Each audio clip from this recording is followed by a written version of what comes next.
சாம்பாரும் சோறும் மிச்சமாயிடுச்சுன்னு வச்சுக்கோங்களேன், அடுத்த நாள் மார்னிங்க்கு எங்கள் அம்மா வந்து அதை ஒட்டுக்கா போட்டு அவிச்சிருவாங்க. அந்த பழைய சாப்பாடையும் அந்த சாம்பாரையும் போட்டு இந்த மாதிரி நீங்கள் சாப்பிட்ருக்கீங்களா அப்படின்னு சொல்லுங்கள். அவ்வளோ சூப்பராக இருக்கும்.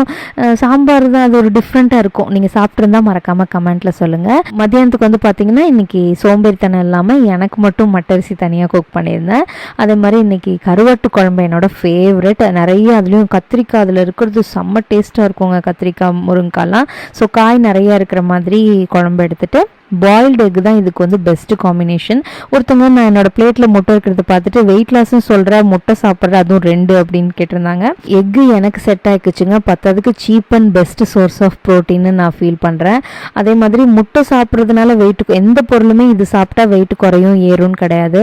மொத்தத்தில் என்ன சாப்பிட்றோம் என்ன பண்ணுறோங்கிறத பொறுத்து தான் வெயிட் லாஸ் இருக்குதுன்னு நான் நினைக்கிறேன். இந்த வீடியோ பிடிச்சிருந்தா லைக் பண்ணிடுங்க, அப்படியே நம்ம சேனலை சப்ஸ்கிரைப் பண்ணிடுங்க.